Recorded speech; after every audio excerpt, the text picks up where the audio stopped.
Merci de votre fidélité à la télévision nationale. Au sommaire de ce journal, réforme au niveau de la direction générale du casier judiciaire central en Guinée. C'est pour rendre plus performant et sécurisé à travers la numérisation de l'outil. L'occasion pour le ministre de la Justice de sillonner quelques structures relevant de sa juridiction. La ministre de la Santé et de l'Hygiène publique sur le chantier de l'hôpital régional de Kindia. Elle est allée voir comment évoluent les travaux sur ce site. Le taux d'exécution est estimé à 40%. À grand format de ce soir, nous irons à région forestière à la rencontre de Tolu Koevogi. Elle fait ses preuves dans le tissage traditionnel forestier entre passion du métier et difficultés. Son histoire touche des cœurs, à suivre en fin d'édition. Voilà pour les titres.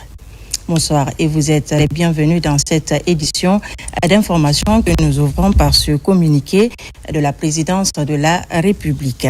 Participation du président de la République au 39e sommet de l'Union africaine à Addis Abeba, République fédérale démocratique d'Éthiopie.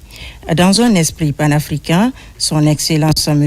Mamadi Doumbouya, président de la République, chef de l'État, quittera Conakry ce 13 février 2026 pour participer au 39e sommet de l'Union africaine qui se tiendra les 14 et 15 février 2026 à Addis Abeba, République fédérale démocratique d'Éthiopie. Sont conviés à prendre part au cérémonial de départ prévu à 11h à l'aéroport international Ahmed Sékou Touré les personnalités suivantes.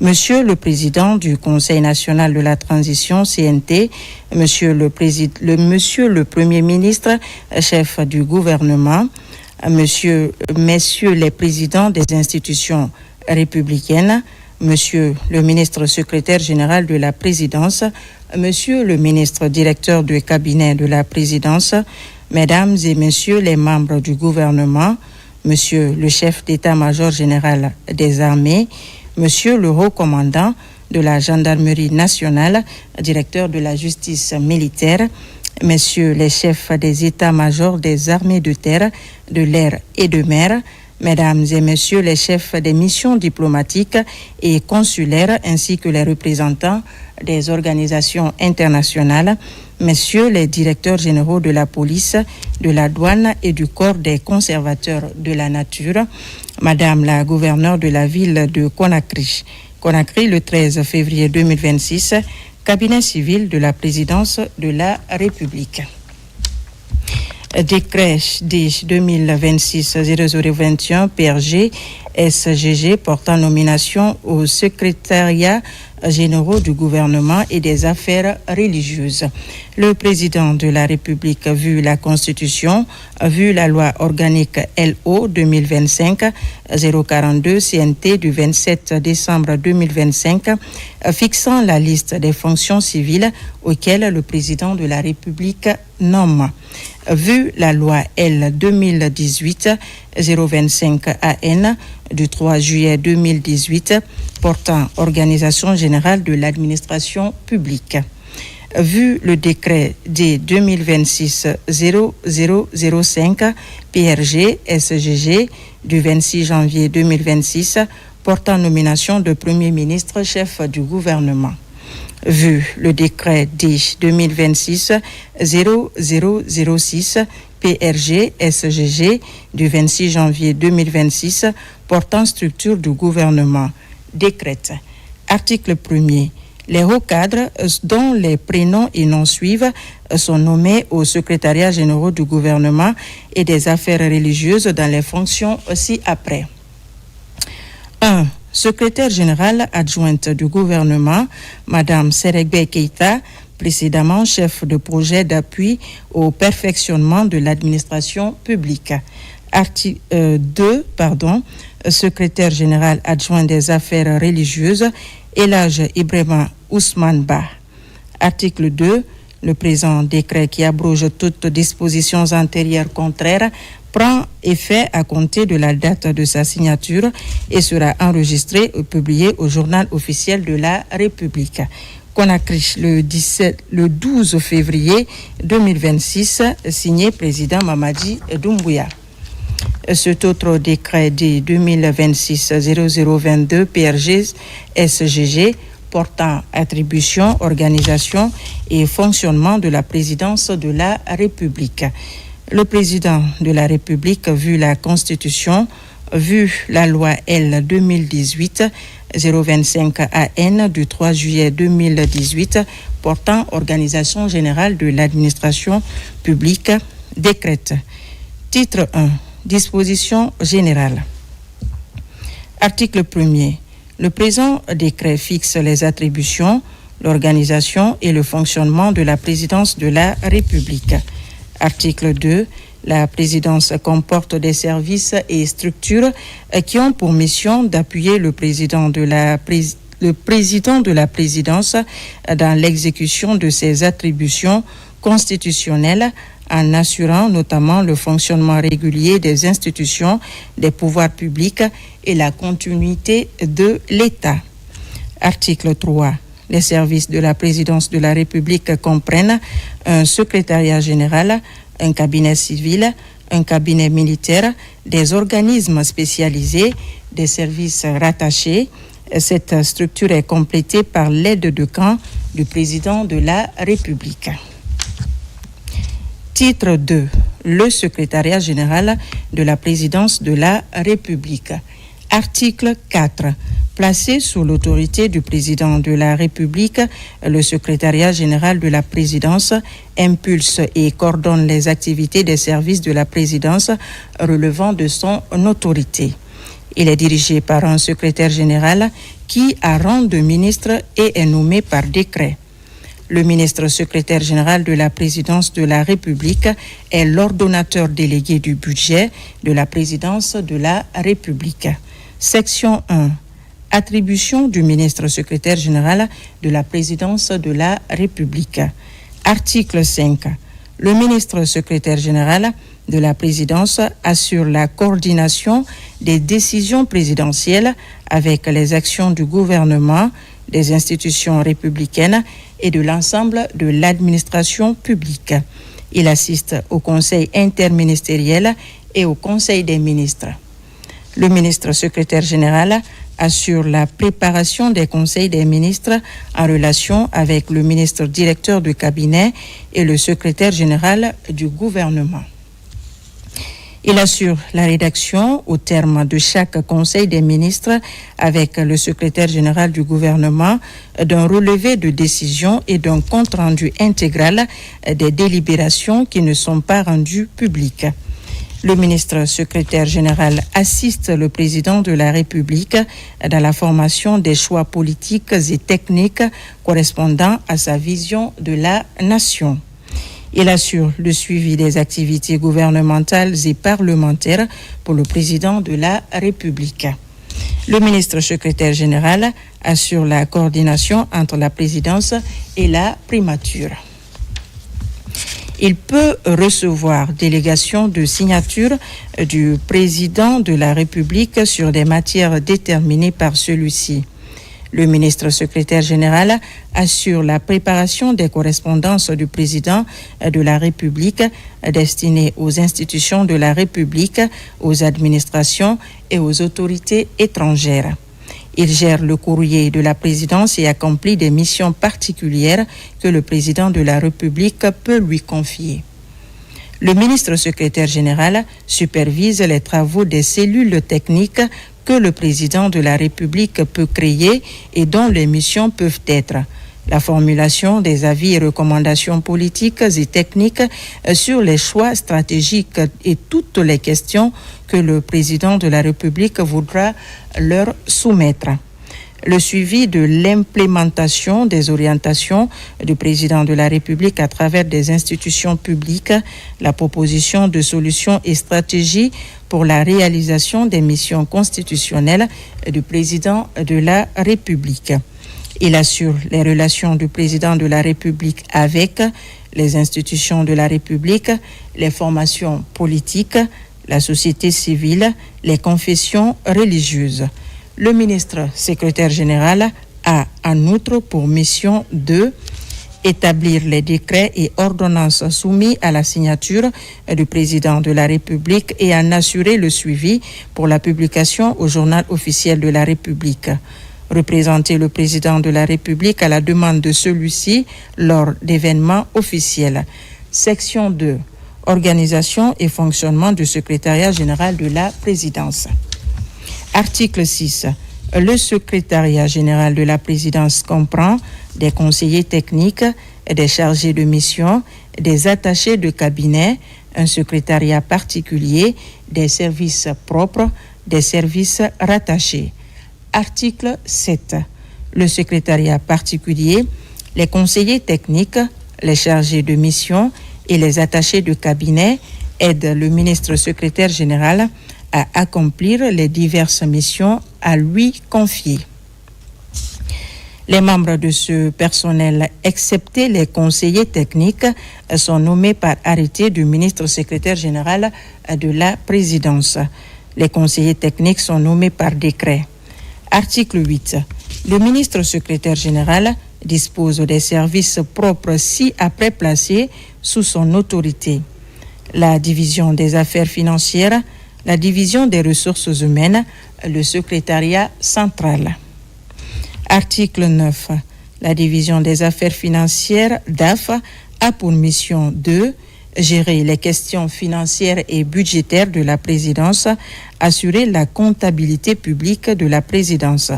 Elle est dirigée par un chef de mission nommé par arrêté du ministre en charge du budget à la suite d'une sélection compétitive. Article 10.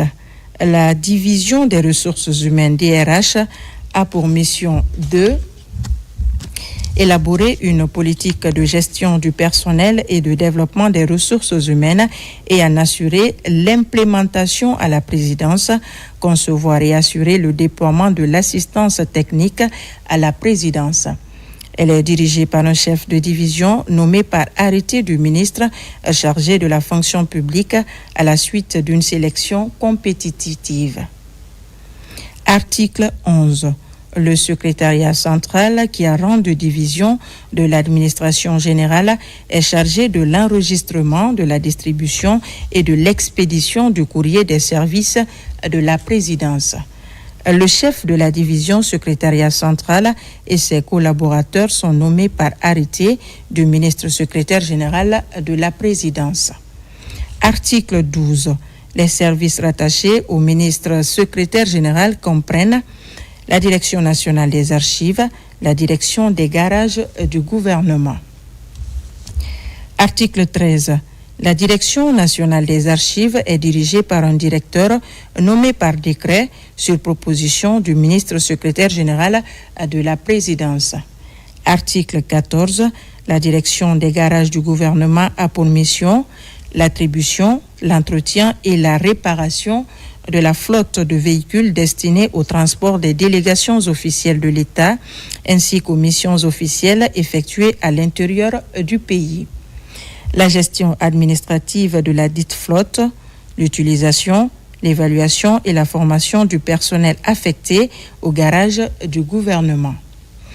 La direction des garages du gouvernement est dirigée par un directeur secondé par un adjoint. Ils sont nommés par décret sur proposition du ministre secrétaire général de la présidence. Titre 3. Le cabinet civil du président de la République. Article 15.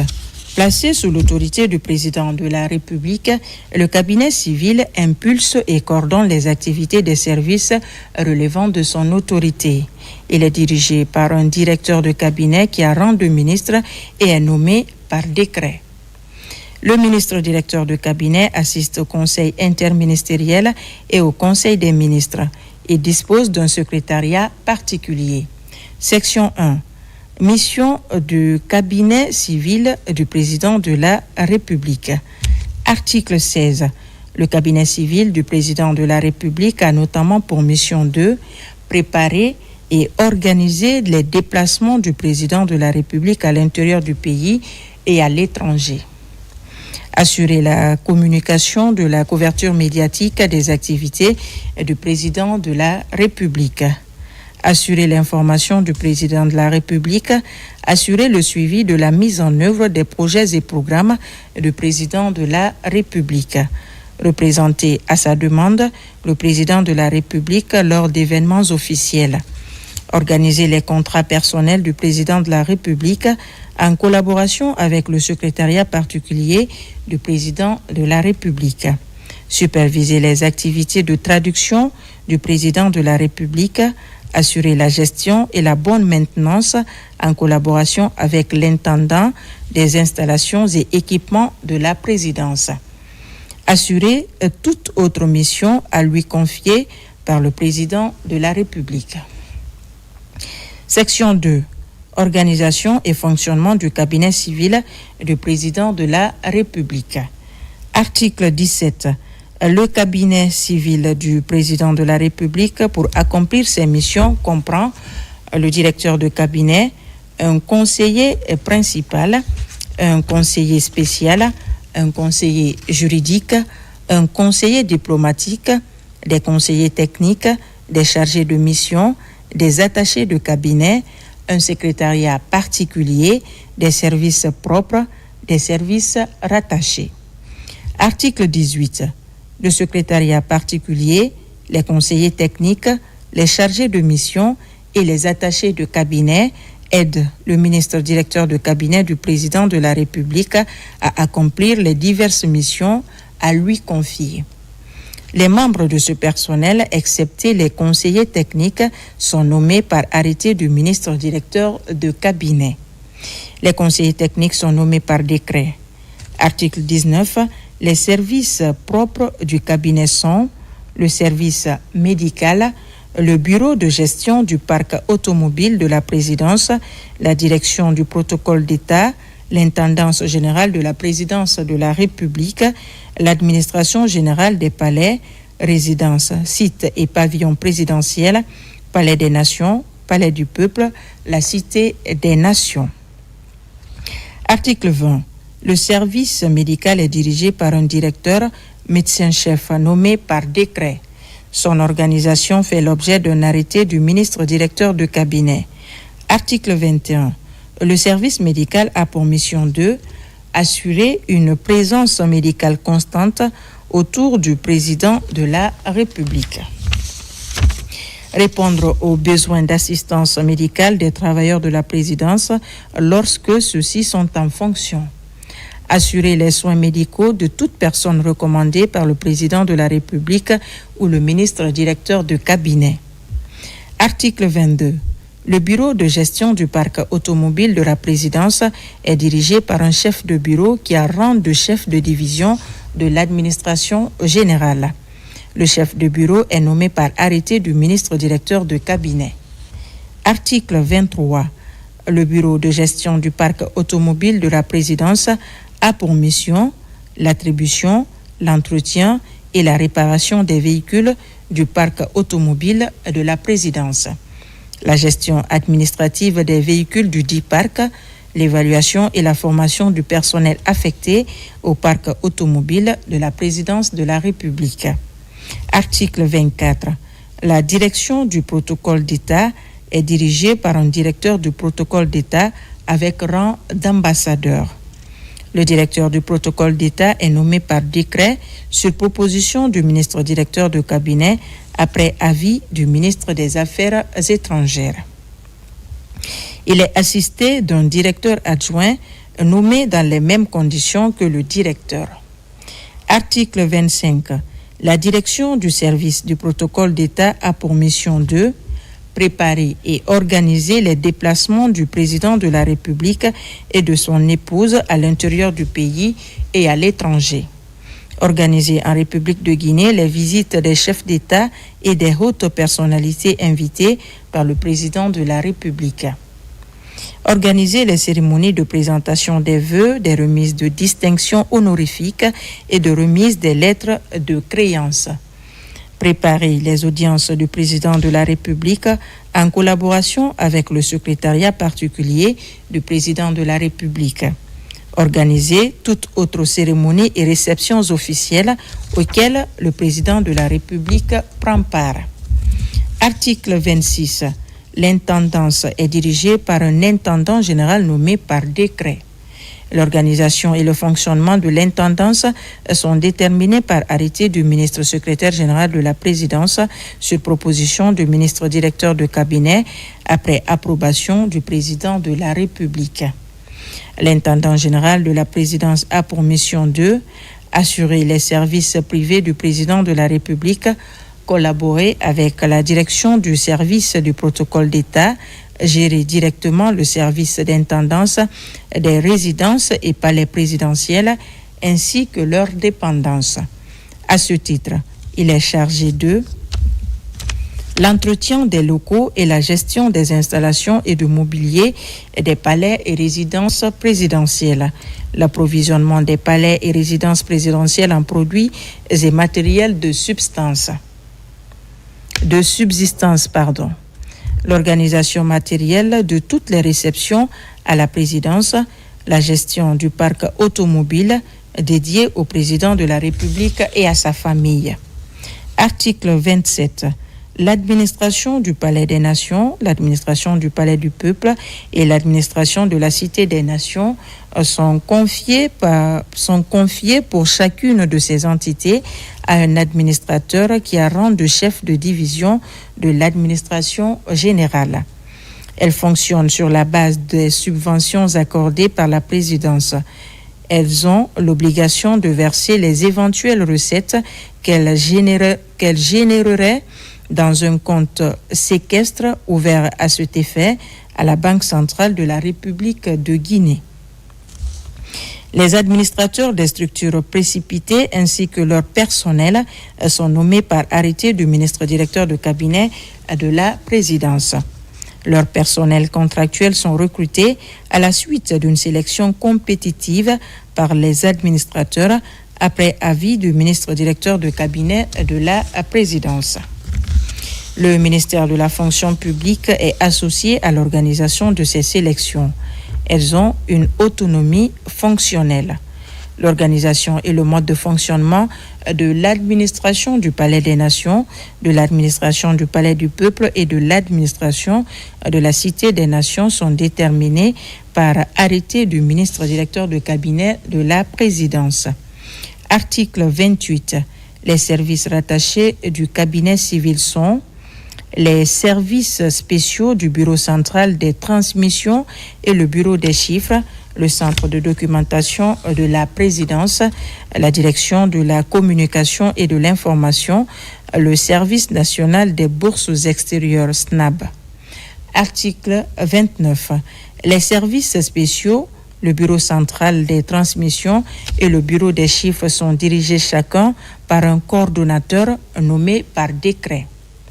Les services spéciaux, le Bureau central des transmissions et le Bureau des chiffres ont pour mission de récolter des informations et renseignements ayant trait à la sécurité du président de la République et à la sécurité nationale, décrypter des messages codés émis par des entités nationales et étrangères ayant trait à la sécurité du président de la République et à la sécurité nationale, analyser et faire la synthèse des informations et renseignements collectés, en rapporter l'ensemble exhaustif au président de la République et à qui il rende directement compte. Article 30. Le centre de documentation de la présidence est dirigé par un chef de service qui a rang de chef de division de l'administration générale nommé par arrêté du ministre directeur de cabinet. Le centre de documentation de la présidence a pour mission de rassembler, classer, conserver et faire circuler la documentation nécessaire à l'information des différents services de la présidence. Il est également chargé de gérer la bibliothèque de la présidence. Article 31.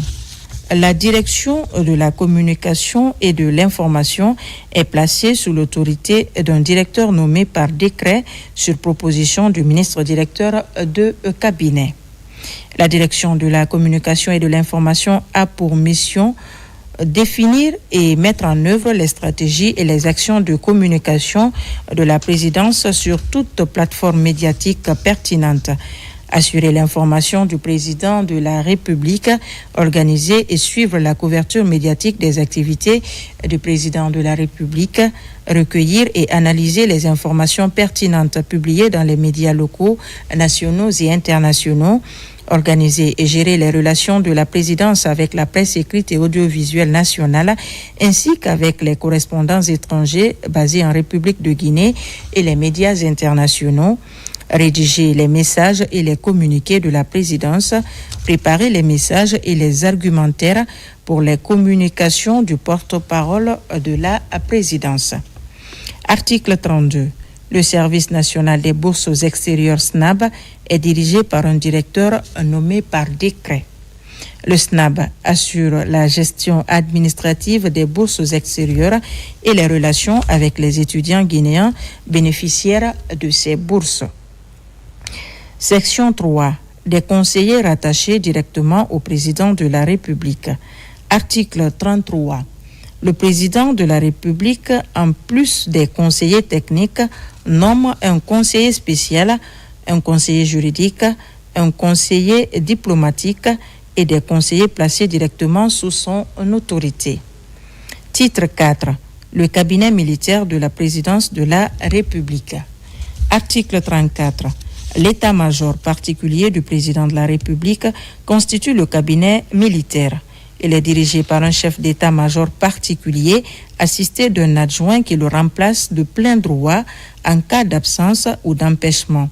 Il est également assisté de conseillers. Article 35. Le chef d'état-major particulier, son adjoint et les conseillers sont nommés par décret. Le chef d'état-major particulier et son adjoint sont choisis exclusivement parmi les officiers généraux et supérieurs en activité de l'armée et de la gendarmerie. Les conseillers sont choisis parmi les officiers en activité de l'armée et de la gendarmerie. Ils peuvent être choisis également parmi les fonctionnaires civils ou de police en activité ayant une compétence établie dans le domaine de la défense et de la sécurité. Article 36. Le ministre chargé de la Défense nationale et le ministre en charge de la sécurité mettent à la disposition du président de la République, à la demande de celui-ci, le personnel subalterne nécessaire au fonctionnement de l'état-major particulier. Article 37. L'état-major particulier du président de la République a pour mission de veiller à la sécurité du président de la République en relation avec les services concernés, préparer en relation avec le ministre directeur de cabinet les décisions du président de la République en matière de défense et les réunions du Conseil supérieur de défense nationale, assister le président de la République dans ses relations avec l'état-major général des armées et les services des différentes armées à travers le ministère de la Défense nationale, participer à l'organisation des honneurs militaires à rendre au président de la République et au chef d'État étranger dans les différentes cérémonies, préparer les fiches techniques relatives aux questions de défense et de sécurité à l'attention du commandant en chef suprême des forces armées. Définir et veiller au protocole sécuritaire du président de la République, diriger et coordonner les unités organiques en charge de la sécurité présidentielle, donner des avis et conseils sur toute autre question à lui confier par le président de la République en matière de sécurité. Article 38. L'organisation et les modalités de fonctionnement de l'état-major particulier sont fixées par décret. Article 39. Le cabinet militaire du président de la République comprend un chef d'état-major particulier du président de la République, un officier d'ordonnance, un commandant du groupement de sécurité de la présidence, un commandant de compagnie de protection physique et rapprochée, des conseillers techniques militaires, un médecin-chef, des attachés de cabinet. Titre 5. Les services et organismes spécialisés rattachés à la présidence de la République. Section 1. Les services et organismes directement rattachés au président. Article 40. Les services et organismes spécialisés de la présidence directement rattachés au président de la République sont la chancellerie des ordres nationaux, la Banque centrale de la République de Guinée, l'inspection générale d'État, l'Agence nationale de lutte contre la corruption et de promotion de la bonne gouvernance, la Société guinéenne du patrimoine minier, la Société nationale des pétroles, l'Autorité de régulation des marchés publics, le Comité national de pilotage de la réforme du secteur et de la sécurité, la Loterie nationale de Guinée, l'Autorité de régulation du secteur des jeux et pratiques assimilées. Ces services et organismes spécialisés sont régis par des textes spécifiques. Section 2. Les services et organismes placés sous l'autorité du président de la République et rattachés par délégation au secrétariat général de la présidence. Article 41. Les services et organismes placés sous l'autorité du président de la République et rattachés au secrétariat général de la présidence sont l'administration et contrôle des grands projets, la direction du patrimoine bâti public, l'agence judiciaire de l'État, le secrétariat du Conseil supérieur de la magistrature, la mission d'appui à la mobilisation des ressources internes, l'autorité de régulation des secteurs de l'eau et de l'électricité, l'agence de services civiques et d'action pour le développement, la Société nationale d'aménagement et de promotion immobilière de Guinée. Ces services et organismes spécialisés sont régis par des textes spécifiques. Section 3. Les services et organismes placés sous l'autorité du président de la République et rattachés par délégation au cabinet de la présidence. Article 42. Les services et organismes placés sous l'autorité du président de la République et rattachés par délégation au cabinet de la présidence sont l'Agence nationale d'aménagement des infrastructures minières, l'Agence guinéenne de développement, Guinean Development Board, l'unité d'exécution du programme Simandou 2040, Delivery Unit Simandou 2040. Article 6. Disposition finale. Article 43. Les avantages accordés aux travailleurs de la présidence sont fixés par arrêté du ministre secrétaire général de la présidence après accord du président de la République. Article 44. Les cadres occupant les hautes fonctions à la présidence de la République prennent rang dans l'ordre protocolaire ci-après. 1. Le ministre secrétaire général de la présidence de la République. 2. Le ministre directeur de cabinet de la présidence de la République. 3. Les conseillers du président de la République. 4. Le chef d'état-major particulier du président de la République. 5. Les conseillers techniques. 6. Les chefs d'organismes spécialisés. 7. Les chefs de service. 8. Les chargés de mission. 9. Les assistants techniques. 10. Les attachés de cabinet. Article 45. Le présent décret qui abroge toutes dispositions antérieures contraires, notamment celle du décret D 2021-0059 PRG CNRD SGG du 2 novembre 2021, prend effet à compter de la date de sa signature et sera enregistré et publié au journal officiel de la République. Conakry le 12 février 2026, président Mamadi Doumbouya. À la une de l'actualité ce soir, le Premier ministre chef du gouvernement a présidé ce jeudi à Conakry à l'ouverture des journées annuelles du Club des dirigeants de banques et établissements financiers en Afrique. L'édition 2026 est placée sous le thème « Le financement de l'économie africaine, intelligence artificielle et réglementation au service de l'efficacité bancaire ». Hadi Kamara, reportage. C'est ici à Conakry que se tient la 37e édition des journées annuelles du Club des dirigeants de banques et établissements financiers en Afrique, au cœur des débats, un thème ambitieux et d'actualité. Le financement de l'économie africaine, intelligence artificielle et la réglementation au service de l'efficacité bancaire. C'est un enjeu à la fois technique, politique, économique et profondément humain. Les banques africaines ont une responsabilité majeure, celle d'être non seulement des intermédiaires financiers, mais de véritables acteurs du développement économique. L'intelligence artificielle apparaît aujourd'hui comme un levier stratégique pour améliorer l'efficacité bancaire, optimiser la gestion des risques et élargir l'accès au crédit. Toutefois, cette transformation ne peut être pleinement bénéfique que si elle s'inscrit dans des cadres réglementaires solides, garants de la stabilité, de la transparence et de la confiance. Le secteur financier est un pilier stratégique. Il ouvre toujours de nouvelles séquences de développement. L'efficacité des banques ne se mesure pas seulement à la vitesse des transactions, mais à la capacité de nos systèmes à inclure, à protéger et à financer le réel.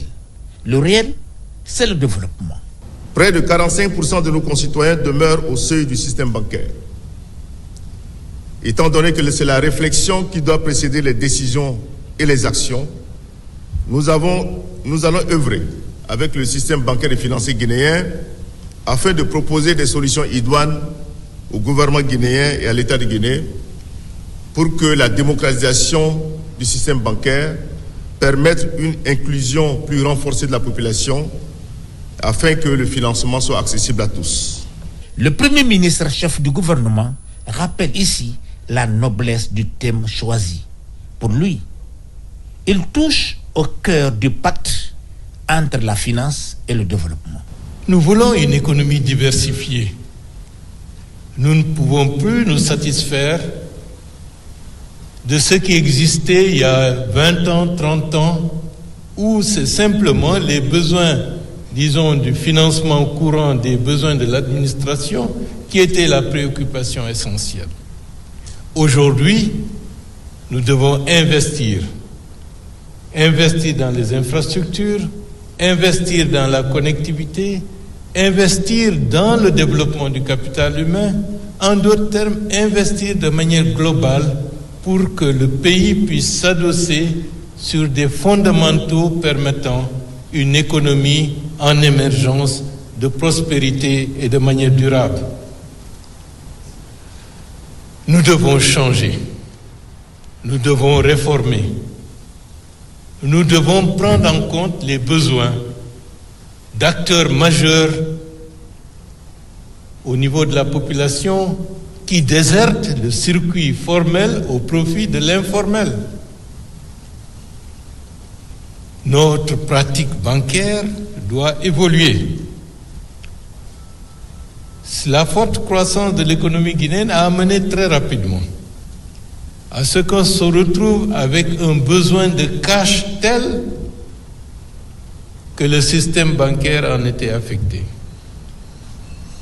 Et nous allons continuer encore avec beaucoup plus de vigueur à mettre le processus de telle manière que le cash ne soit plus le moyen de paiement le plus utilisé, mais simplement un faible pourcentage pour permettre que les acteurs économiques puissent évoluer dans un meilleur contexte.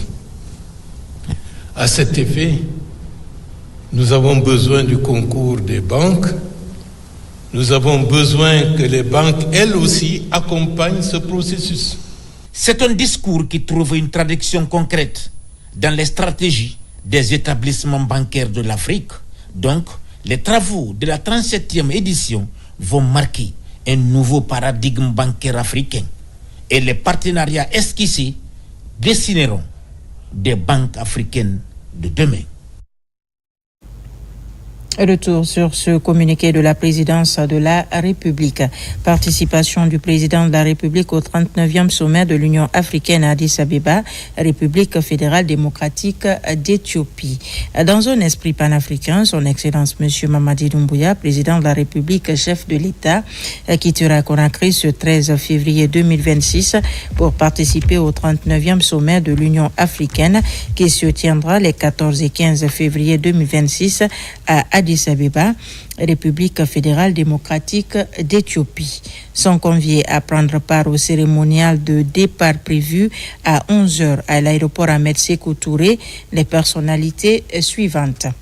Monsieur le Président du Conseil national de la transition CNT, Monsieur le Premier ministre chef du gouvernement, Messieurs les présidents des institutions républicaines, Monsieur le ministre secrétaire général de la présidence, Monsieur le ministre directeur de cabinet de la présidence, Mesdames et Messieurs les membres du gouvernement, Monsieur le chef d'état-major général des armées, Monsieur le haut commandant de la gendarmerie nationale, directeur de la justice militaire, Messieurs les chefs des états-majors des armées de terre, de l'air et de mer, Mesdames et Messieurs les chefs des missions diplomatiques et consulaires ainsi que les représentants des organisations internationales, Messieurs les directeurs généraux de la police, de la douane et du corps des conservateurs de la nature, Madame la gouverneure de la ville de Conakry. Conakry le 12 février 2026, cabinet civil de la présidence de la République. Le Premier ministre Amadou Ouriba a aussi accueilli ce jeudi le jeune marcheur malien Souleymane Kounaté, parti de Bamako le 11 janvier dernier. Celui-ci a rallié Conakry ce 12 février après avoir parcouru près de 990 km à pied, un défi personnel qu'il s'était fixé en cas de victoire du président Mamadi Doumbouya à l'élection présidentielle. Je vous propose de le suivre au micro de Ousmane Bangoura.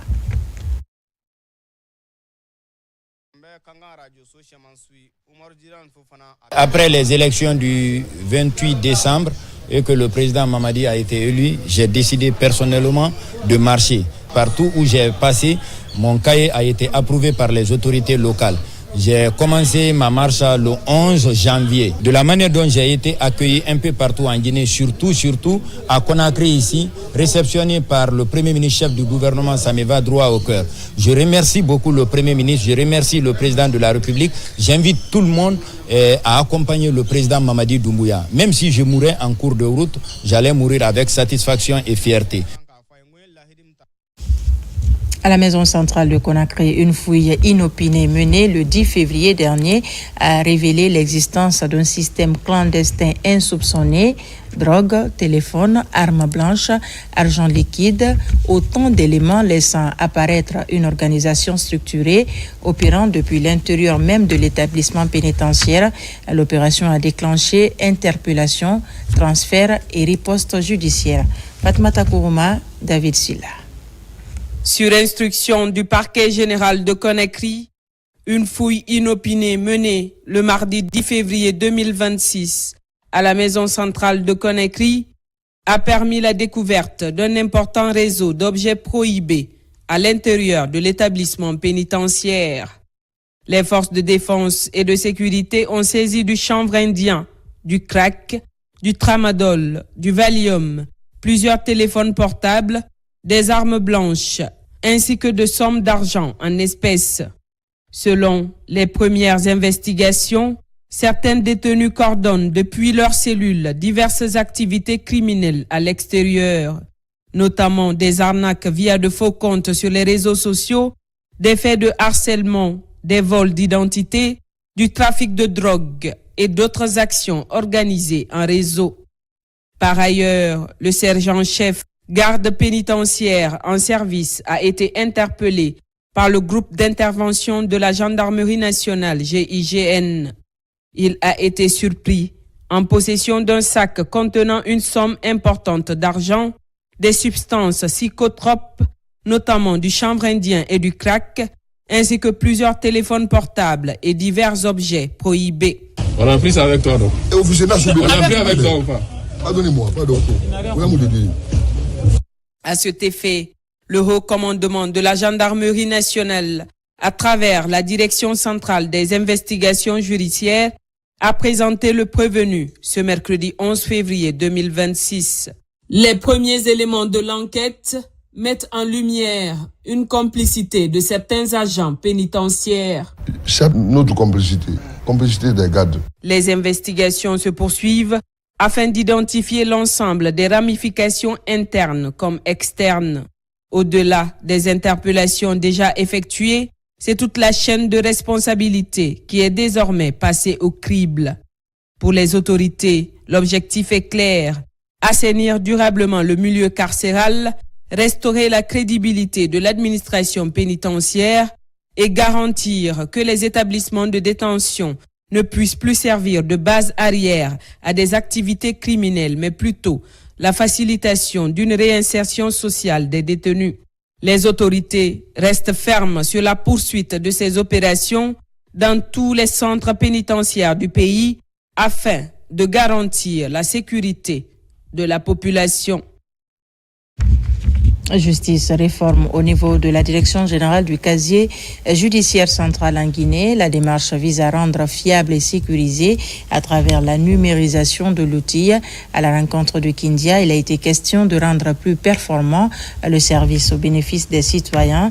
Dans la ville des Agrumes, le ministre de la Justice a également sillonné quelques structures relevant de sa juridiction. Tierno Younoussaba. Le casier judiciaire est un outil qui rappelle le passé d'un individu. Le document est délivré par la direction générale du casier judiciaire central qui a besoin de se qualifier davantage. Ainsi, des réformes initiées au sein de la structure entendent garantir la sécurité juridique et judiciaire afin de conquérir la confiance des justiciables. La direction générale du casier judiciaire central joue un rôle essentiel, stratégique dans ce processus.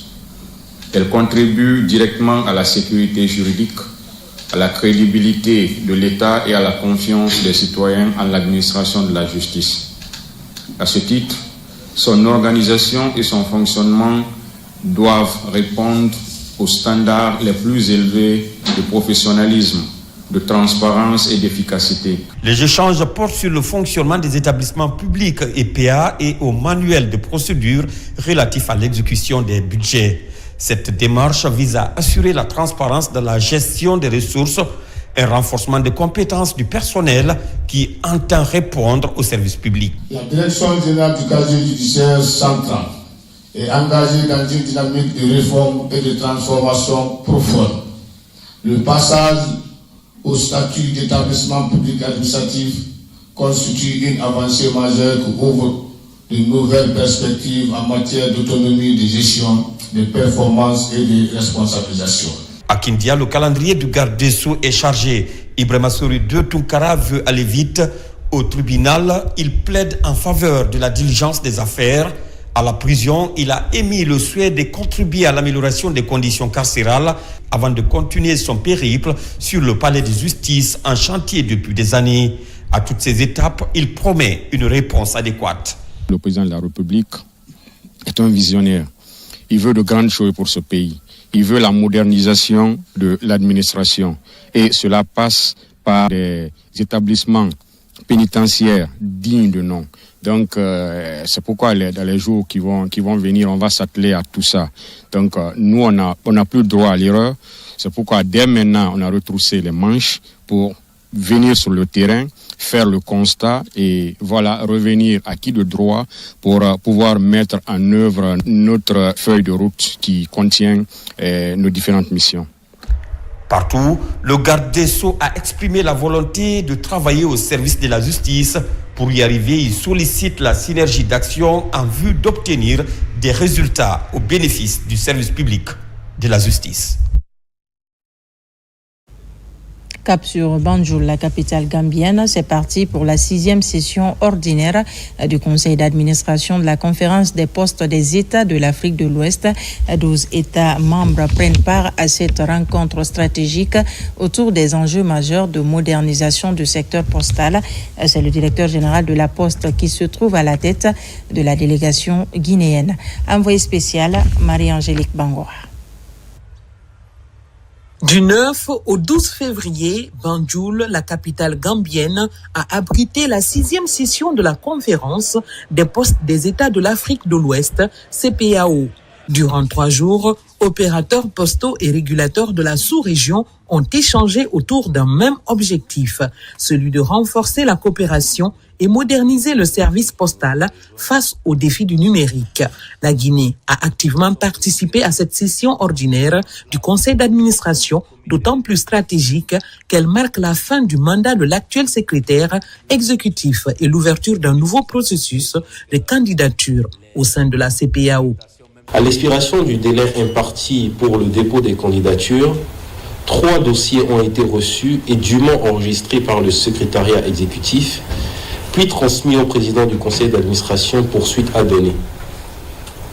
Il s'agit des candidatures présentées par le Burkina Faso, la République de Guinée et la République fédérale du Nigeria.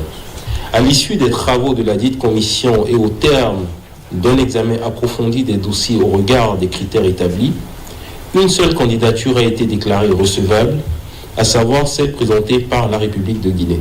En marge des travaux, le ministre gambien des Télécommunications et de l'Économie numérique, Lamine Diaby, a reçu la délégation guinéenne composée du directeur général de la Poste guinéenne, Safa Tunkara, le directeur national des Postes, Lancinet Jokondé. Une rencontre diplomatique marquée par la sollicitation du soutien de la Gambie à la candidature de la Guinée au poste de secrétaire exécutif de la CPAO pour les 4 prochaines années. We have more than a close relationship.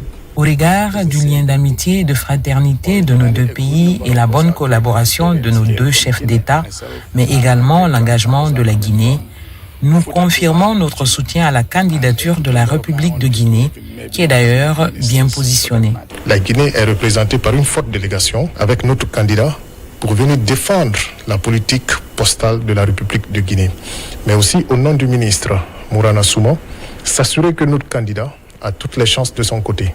Et c'est dans ce cadre que nous avons rencontré son homologue de la Gambie, en la personne de M. Lamine Diaby, qui a exprimé ouvertement et avec beaucoup de conviction le soutien envers la République de Guinée et de son candidat pour nous accompagner pour le mandat ou le cycle prochain pour le poste de secrétaire exécutif de la CPAO. À Banjul, la CPAO réaffirme son engagement à moderniser le secteur postal sous-régional. La Guinée, quant à elle, attendue à la 3e session ordinaire du Conseil des ministres, se positionne déjà comme un acteur déterminé à poser des jalons concrets et à insuffler une nouvelle dynamique à la CPAO.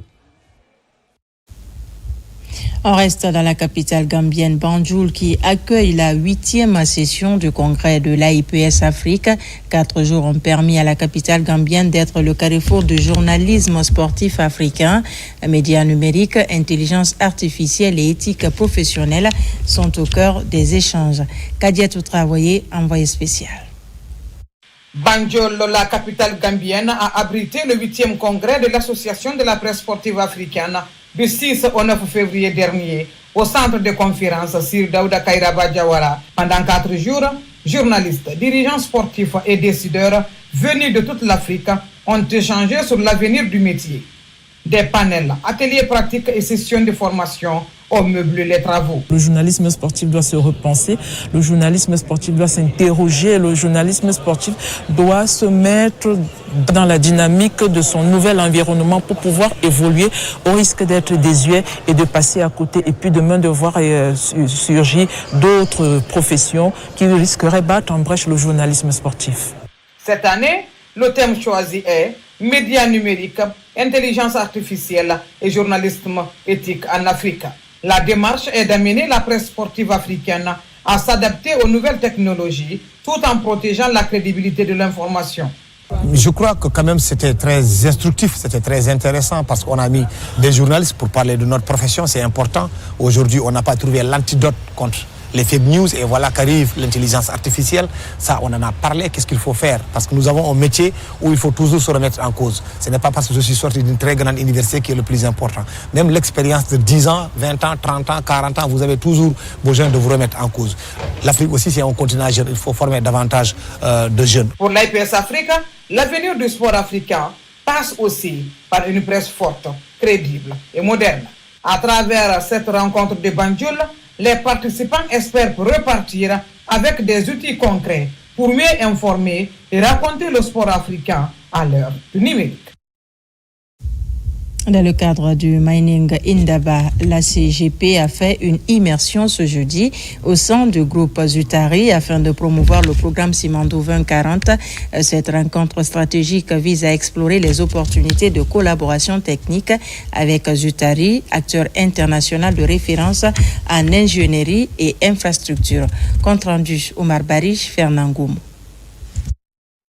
En marge du forum Investing in African Mining Indaba, l'administrateur général de la CGP, Ibrahima Abé Diallo, accompagné de son équipe, a effectué une visite d'immersion au sein du plateau technique de la société Zutari. Entreprise d'ingénierie et de conseil multidisciplinaire de référence, Zutari est spécialisée dans le développement d'infrastructures durables et centrée sur l'humain. Elle intervient notamment dans les secteurs de l'eau, du transport, de l'énergie, des ressources minières et de l'environnement bâti.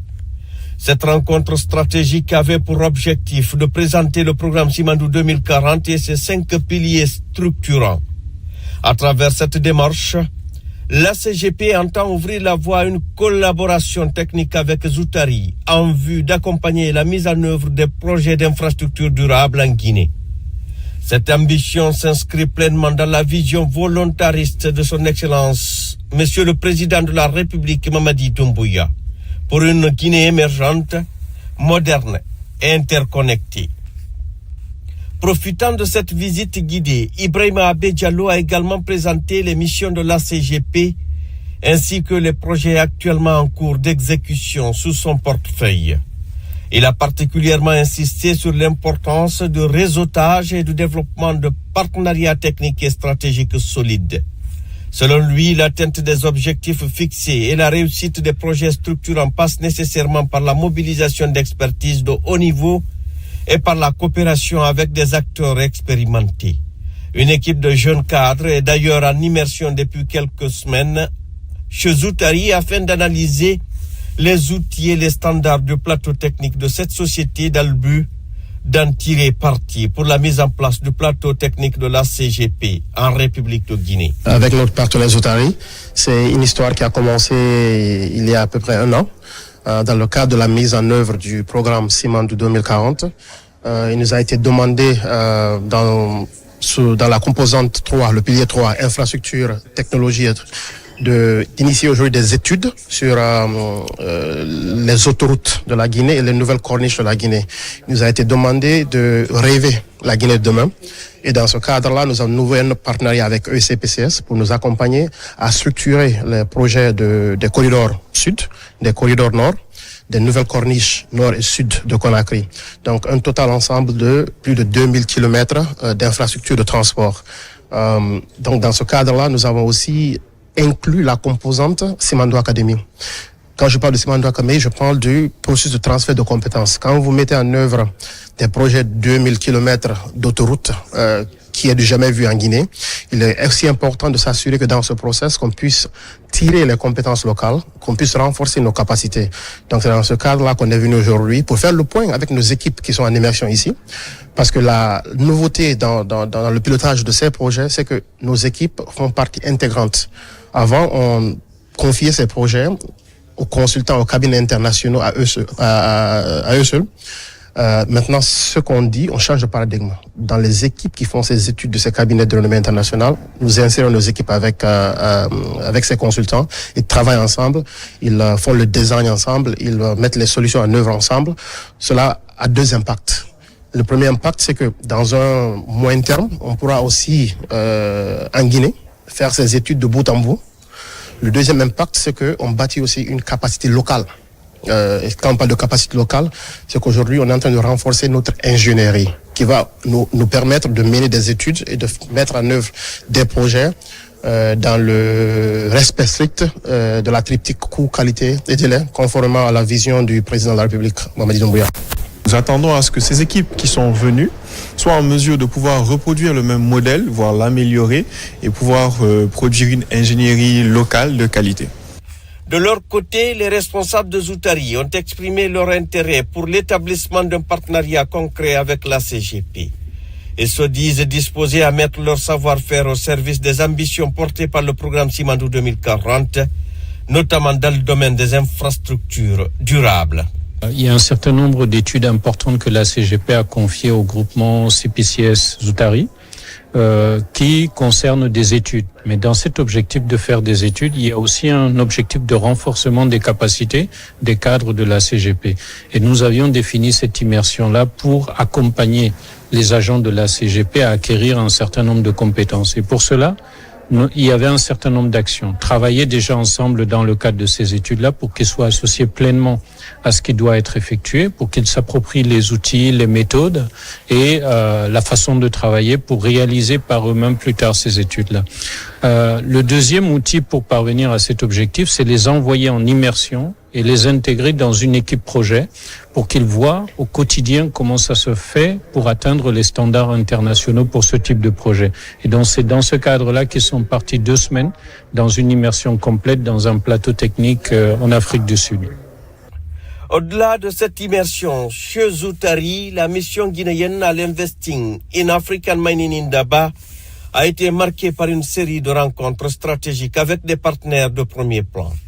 Ces échanges de haut niveau ont permis de renforcer la visibilité du programme Simandou 2040, de consolider des relations institutionnelles et d'explorer de nouvelles opportunités de coopération technique et financière pour une transformation structurelle de la Guinée. Dans l'actualité également, le patronat et le mouvement syndical sont des partenaires privilégiés dans le but de maintenir un climat social apaisé et propice à la productivité et à la création. Ces 2 partenaires sociaux ont été reçus par le ministre Mori Kondé. C'est dans le cadre de la série de prises de contact initiée avec les services relevant de son nouveau département. Des précisions avec Fodé Alpha Kamara. Depuis sa nomination à la tête du ministère de l'Emploi, du Travail et de la Protection sociale, les visites de terrain et les prises de contact avec les différentes structures du département s'enchaînent pour le ministre Mori Kondé. À la Confédération générale des entreprises de Guinée, CGEGI, sa rencontre avec le patronat a été l'occasion d'examiner les priorités et de débattre des principales préoccupations de la Confédération, notamment les questions centrales liées à l'employabilité et à la dynamisation du secteur privé, principal pourvoyeur d'emploi. Nous avons discuté avec la CGEGI de l'ensemble des problèmes et des difficultés qu'ils ont dans le secteur où le gouvernement devait faire des interventions afin d'améliorer non seulement leur travail, et en améliorant leur travail, cela va sans dire obligatoirement de maximiser la création des emplois, mais également la création d'un travail décent. Nous avons rassuré le bureau exécutif de la Confédération générale des entreprises de Guinée de toute notre volonté en tant que ministère de tutelle d'instaurer des rencontres périodiques mensuelles ou trimestrielles pour adresser toutes les questions qui assaillent le secteur au bénéfice de l'ensemble du peuple de Guinée. Et nous, patronat, nous sommes créateurs d'emplois et de richesses. Et si nous avons des difficultés, nous devons commencer par le ministre du Travail pour en discuter. Et nous avons été satisfaits par rapport à tous les engagements, à toutes les dispositions prises déjà avant notre rencontre. Même dynamique avec les représentants des structures sociales et des organisations des travailleurs. Le ministre a réaffirmé la volonté du gouvernement de maintenir un dialogue constructif et permanent. La création de ce ministère de l'Emploi, du Travail et de la Protection sociale répond à un appel lancé par le monde syndical, à savoir le regroupement de toutes les structures du travail dans un même département. Et nous avons profité pour féliciter l'ensemble des centrales syndicales pour l'esprit de collaboration et de travail qui a toujours caractérisé leur façon de faire depuis quelques années vis-à-vis de ce gouvernement. Et nous avons appelé à continuer dans cet élan. Dans les prochains jours, un cadre formel de concertation sera mis en place. Il impliquera l'ensemble des parties prenantes du département et aboutira à la tenue d'une rentrée sociale regroupant tous les acteurs du monde social. Pour sa deuxième visite de terrain après la centrale de Kaloum, le ministre de l'Énergie a choisi le barrage hydroélectrique d'Amaria en construction sur le fleuve Badi à Dubrika. Alaï Sékou Kamara, à la tête d'une forte délégation de son département, était allé constater de visu l'évolution des travaux de ce chantier lancé en 2018. Reportage de Nabi Kamara. Le barrage hydroélectrique d'Amaria est un ouvrage de 300 MW en construction sur le fleuve Concouré après Garafiri, Soapiti et Kaleta. Ces travaux, exécutés par une entreprise chinoise communément appelée TBA, ont commencé en 2018 sous l'égide du ministère de l'Énergie. Aujourd'hui, on tend vers presque 60% de réalisation. Les installations ont déjà commencé, les installations des hydromécaniques, électriques. Donc on va livrer le premier groupe en août 2027, le deuxième en octobre 2027 et le troisième groupe vient en décembre. Et ça serait la clôture du projet. Dans le cadre de ce projet, nous essayons d'accompagner le ministère afin de savoir effectivement est-ce que les travaux se déroulent dans les règles de l'art avec le respect des exigences du maître d'ouvrage.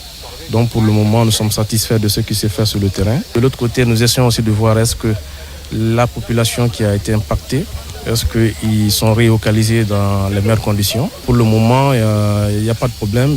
On est vraiment satisfait de ce qui s'est fait sur le terrain. Quelques jours seulement après sa prise de fonction, le nouveau ministre de l'Énergie a décidé d'aller voir le niveau d'exécution des travaux d'aménagement de ce grand projet de son département. Aujourd'hui, c'est une fierté pour moi de voir un projet que j'ai commencé, des études jusqu'à la signature de tous les contrats, jusqu'au démarrage de ce projet-là. C'est un barrage important pour le système électrique de la Guinée. Sa contribution va être de 300 MW. Amaria, c'est le plus grand qu'on pourrait développer après Soapiti. Donc c'est important qu'on vienne la visiter parce que sa contribution va être de taille. L'espoir est donc permis quant à l'électrification presque totale de l'ensemble du territoire national après le barrage hydroélectrique d'Amaria, là-bas dans la préfecture de Dubreka. Et je vous l'annonçais dans les titres, la ministre de la Santé et de l'Hygiène publique a effectué une visite sur le chantier de l'hôpital régional de Kindia en construction. Araïti Sall est allé s'enquérir de l'état d'avancement des travaux de cet établissement hospitalier. Sur place, on parle d'un taux d'exécution de 40%. Tierno Maroufba sur les pas de la ministre. Pour sa première immersion à l'intérieur du pays, la ministre de la Santé pose ses valises dans la ville de Kindia. Après une visite de courtoisie à la notabilité, Keïté Sall s'est rendu sur le chantier de l'hôpital régional en construction. Sur ce site, les ouvriers s'activent dans la réalisation de ce projet présidentiel. Déjà, l'infrastructure prend forme. Cette visite de la chef de département de la santé s'inscrit dans une dynamique de toucher du doigt l'état d'avancement des infrastructures sanitaires en cours de réalisation dans l'arrière-pays. Le niveau d'avancement du projet est environ de 40%, c'est-à-dire que la structure est terminée à 40%, les études sont terminées à 95%, et toute la partie corps d'état technique et corps d'état architecturaux, les études sont en cours et bien avancées. Pour parler des techniciens, la traumatologie est l'une des pathologies qui fatigue plus la zone de Kindia, en raison du fait que nous avons suffisamment de zones accidentogènes ici et nous avons tout le temps des accidentés. Et voir cet hôpital poussé à cet état qui va se spécialiser dans ce domaine, je pense que ça ne pourrait constituer qu'un mouvement de soulagement. Les travaux de cet hôpital régional sont entièrement financés par le budget national. La réalisation de cette infrastructure sanitaire est confiée au groupement français EFAGE. À travers cet entretien, tous les contours du projet sont expliqués à la ministre de la Santé et de l'Hygiène publique. Une grande satisfaction en tant que représentant de l'OMS de voir que le pays avance très bien en fonction de ce qui est prévu, la santé étant le 5e pilier du projet, grand projet, méga projet Simandou, et que la santé est une des priorités du pays. Cet hôpital d'une capacité de 200 lits va venir réduire les évacuations sanitaires sur Conakry de façon drastique, mais aussi offrir à nos compatriotes de la région de Kindia et avoisinants un accès équitable à des soins de santé de qualité conformément à la vision du chef de l'État, le président Mamadi Doumbouya, et du Premier ministre chef du gouvernement, M. Amadou Ouriba, qui font de la santé une priorité nationale. La construction du centre hospitalier régional de Kindia s'inscrit dans une vision du président de la République de rapprocher les services de santé modernes des populations à la base. Et pour terminer, dans un monde dominé par les hommes, Okolu Kouevogi marque ses repères dans le tissage traditionnel forestier. Autour d'elle, une association de femmes issues de plusieurs corps de métier. Ce soir, je vous amène à la découverte de cette icône de l'émancipation de la couche féminine dans la capitale de la région forestière Zérékoré. Le reportage grand format est signé de notre équipe basée sur place. Lancé Kamisoko, Mohamed Saloupaya, Mohamed Lamine Diallo. Au quartier Gonia 3 dans la commune urbaine de Zérékoré évolue l'association des femmes artisanes de la Guinée forestière. Basée notamment sur le tissage traditionnel forestier, la fondatrice Okolu Kouevogi, enseignante de son état, a décidé d'élargir son éventail d'activités à d'autres corps de métier, histoire de booster l'émancipation des femmes. Comme l'habit là, quand on tisse, si on ne coupe pas, ça ne devient pas habit. C'est pourquoi j'ai associé les tailleurs. Il y a des tailleurs qui cousent simple, il y a des tailleurs qui brodent aussi. Et quand maintenant on coud, tel que j'ai fait ça là, ça c'est déjà tout fini. Donc, celui qui vient n'a plus de problème. Quand il achète seulement, il va porter. Donc, c'est ce qui a fait que j'ai associé plusieurs métiers, les tailleurs. Même il y a les gens qui font le maraîchage, il y a la saponification. Devenu le porte-flambeau de l'accoutrement traditionnel forestier, les marques de Okolu attisent de plus en plus de convoitises dans les cérémonies coutumières. Dans les mariages, même l'habit là, c'est pour les mariés. C'est eux qui ont commandé ça là. Ils ont vu sur le net, ils m'ont envoyé la photo, ils me disent de faire et c'est ce qu'ils veulent porter lors de leur mariage. Donc, aujourd'hui, en forêt, tous ceux qui veulent se marier, ils viennent acheter chez moi. Et les vieux, les sages, lors de leur rencontre, c'est les habits pareils là qu'ils portent. Bien sûr, avant, c'est les hommes seulement qui tissaient. Mais aujourd'hui, quand ils apprennent qu'il y a une femme à Zérékoré qui fait ça, ils sont d'abord curieux de venir savoir c'est quelle femme. Déterminée à léguer son savoir à la jeune génération, la présidente de l'association des femmes artisanes de la Guinée forestière peut compter sur des relèves comme Lopou Guinavogi, diplômée en linguistique, qui commence elle aussi à faire ses marques. Je suis diplômée en linguistique, mais on nous a toujours appris qu'il ne faut pas se focaliser que sur ce qu'on peut avoir à l'école. En dehors de l'école, on apprend toutes sortes de métiers. Principalement le métier de tissage. Il y a un bon moment qu'elle a appris, elle est venue, elle nous a fait apprendre. Aujourd'hui, moi-même, je fabrique ça, je donne aux gens pour qu'ils s'habillent. Et je compte bien faire en sorte que ça ne disparaisse pas. Évoluant dans sa cour familiale depuis ses débuts, Okolu et ses membres espèrent acquérir un domaine public où elles pourraient faire prospérer leurs activités. Si je suis dans un lieu où c'est accessible, je peux construire beaucoup de hangars. Quand les gens viennent, ils ont la possibilité de me voir. Vraiment, ça va me plaire. Donc, je demande au gouvernement de m'aider, de me trouver un local où je peux évoluer. Cette belle histoire qui a commencé en 2017 va aujourd'hui au-delà de la tradition forestière. Grâce à des programmes de formation initiés par le ministère de la Culture, Okolu Kouevogi est à ce jour spécialiste en tissage burkinabé, ce qui fait d'elle l'une des femmes les plus résilientes œuvrant pour la perpétuité de la tradition ancestrale. Voilà qui met fin à ce journal. Merci de nous avoir reçus chez vous. L'actualité se poursuit sur notre site le www.rtgguinée.info. Je vous dis à très vite pour d'autres actualités de la Guinée, notre paradis, terre de richesse et d'innovation.